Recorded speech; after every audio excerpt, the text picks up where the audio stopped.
Engineer Khaled Hossain Mahmud শ্যামলকে সভাপতি ও সিরাজুল ইসলাম সিরাজকে সাধারণ সম্পাদক নির্বাচিত করে বাংলাদেশ জাতীয়তাবাদী দল বিএনপির ব্রাহ্মণবাড়িয়া জেলার 151 সদস্য বিশিষ্ট পূর্ণাঙ্গ কমিটির অনুমোদন দেয়ায় বিএনপির ভারপ্রাপ্ত চেয়ারম্যান জনাব তারেক রহমানকে কৃতজ্ঞতা ও ধন্যবাদ জানিয়ে পূর্ব লন্ডনের একটি রেস্তোরাঁয় ব্রাহ্মণবাড়িয়ার জাতীয়তাবাদী পরিবারের পক্ষ থেকে আলোচনা সভায় আয়োজন করা হয়। অনুষ্ঠানের শুরুতে মরহুম প্রেসিডেন্ট শহীদ রাষ্ট্রপতি জিয়াউর রহমানের আত্মার মাগফিরাত কামনা এবং বিএনপির চেয়ারপারসন দেশনেত্রী বেগম খালেদা জিয়া, বিএনপির নবনির্বাচিত সভাপতি ইঞ্জিনিয়ার খালেদ হোসেন মাহমুদ শ্যামলের সুস্থতা ও দীর্ঘায়ু কামনা করে দোয়া ও পরিচালনা করা হয়। অনুষ্ঠানে বক্তারা সকলেই দীর্ঘদিন পর ব্রাহ্মণবাড়িয়া জেলার বিএনপির একটি পূর্ণাঙ্গ কমিটির প্রধানে বিএনপির ভারপ্রাপ্ত চেয়ারম্যান জনাব তারেক রহমানের প্রতি ধন্যবাদ ও কৃতজ্ঞতা প্রকাশ করেন। যুক্তরাজ্য প্রবাসী বিশিষ্ট ব্যবসায়ী জনাব উজ্জ্বল শাহ এর সার্বিক তত্ত্বাবধানে আয়োজিত এই অনুষ্ঠানে সভাপতিত্ব করেন জনাবা অঞ্জনা আলম, সদস্য সচিব, জাতীয়তাবাদী মহিলা দল যুক্তরাজ্য। বিশেষ অতিথিবৃন্দ ও ইফরাত হোসেন, আবু নোমান, ইব্রাহিম মিয়া, হাসিব হুসাইন, জসিম, নাহিদ, সবুজ, জাকির, টিটু, মামুন, জহির, মিজান, সজল, শরীফ সহ কমিউনিটির বিভিন্ন পর্যায়ের ব্যক্তিবর্গ। সঞ্চালনায় ছিলেন উজ্জ্বল শাহ এবং মোশাররফ হোসেন, দপ্তর সম্পাদক, যুক্তরাজ্য যুবদল। আসসালামু আলাইকুম।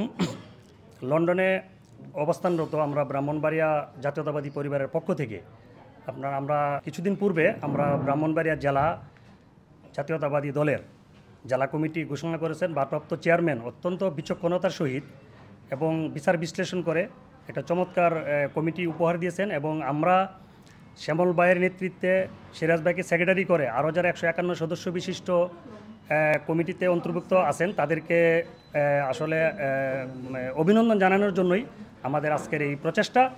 এবং আমরা আশা করি শ্যামল ভাইয়ের নেতৃত্বে এই যে এই কমিটি ব্রাহ্মণবাড়িয়ার যে গুণগত রাজনীতি, এই রাজনীতি ফিরে আসবে এবং শ্যামল ভাইয়ের নেতৃত্বে ব্রাহ্মণবাড়িয়াতে একটি চমৎকার বিএনপির পরিবেশ ফিরে আসবে, এটি আমরা কামনা করি এবং তাদেরকে আমাদের পক্ষ থেকে অভিনন্দন এবং আন্তরিক ধন্যবাদ।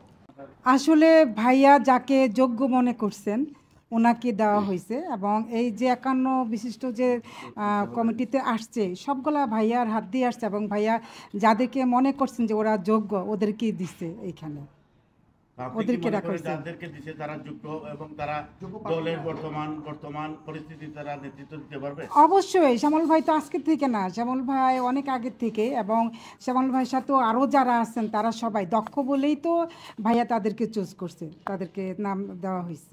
বলবো যে আপনারা আপনাদের মূল্যবান সময় থেকে ব্যস্ততার থেকে বের হয়ে এসে আমাদের এখানে উপস্থিত হলেন, ওটার জন্য অসংখ্য ধন্যবাদ। আমি আমার পরিবার ও আমার বাবার পক্ষ থেকে সবাইকে ধন্যবাদ জানাচ্ছি। এটা বলে ধন্যবাদ সবাইকে। ধন্যবাদ। আসসালামু আলাইকুম।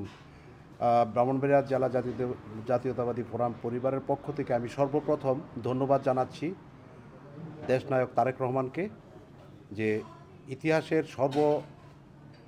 উত্তম এবং সবার কাছে গ্রহণযোগ্য পূর্ণ একটি কমিটি ব্রাহ্মণবাড়িয়া জেলা কমিটি উপহার দেওয়ার জন্য। আমার বাড়ি বাঞ্ছারামপুর, বিশেষ করে আমার বাঞ্ছারামপুর ব্রাহ্মণবাড়িয়া জেলার একটি কর্নারে, তারপরও আমাদের বিসমিল্লাহির রহমানির রহিম। আজকে যে ব্রাহ্মণবাড়িয়া জাতীয় পরিবার ইউকেতে আজকে আসলে আমাদের যে আমাদের যে চিন্তা ভাবনা যে ব্রাহ্মণবাড়িয়া বিগত দিনে যে একটা নবগঠিত কমিটি আসছে, এই কমিটিটা গত অনেক দিন এক যুগের পর একটা স্ট্রং এবং শক্তিশালী কমিটি আসছে। এই কমিটিতে সাবেক যুবদল যারা স্বেচ্ছাসেবক সবাই স্থান পেয়েছে। আমরা আশা করি ইঞ্জিনিয়ার খালেদ মোহাম্মদ শ্যামল ভাই এবং সিরাজ ভাই, জহির ভাই, আরও যারা সিনিয়র নেতৃবৃন্দ তাদের নেতৃত্বে 21 দফা বাস্তবায়নের যে কাজ, আমাদের 21 দফা যে বাস্তবায়নের কাজের যে লক্ষ্য সেটা আমরা সফল ব্রাহ্মণবাড়িয়া। আপনারা জানেন যে সম্প্রতি ব্রাহ্মণবাড়িয়া জেলা বিএনপির একটি কমিটি দেওয়া হয়েছে। আমরা আমাদের প্রাণপ্রিয় নেতা দেশনায়ক জনাব তারেক রহমানকে ধন্যবাদ জানাতে যে বিগত কালের সবচাইতে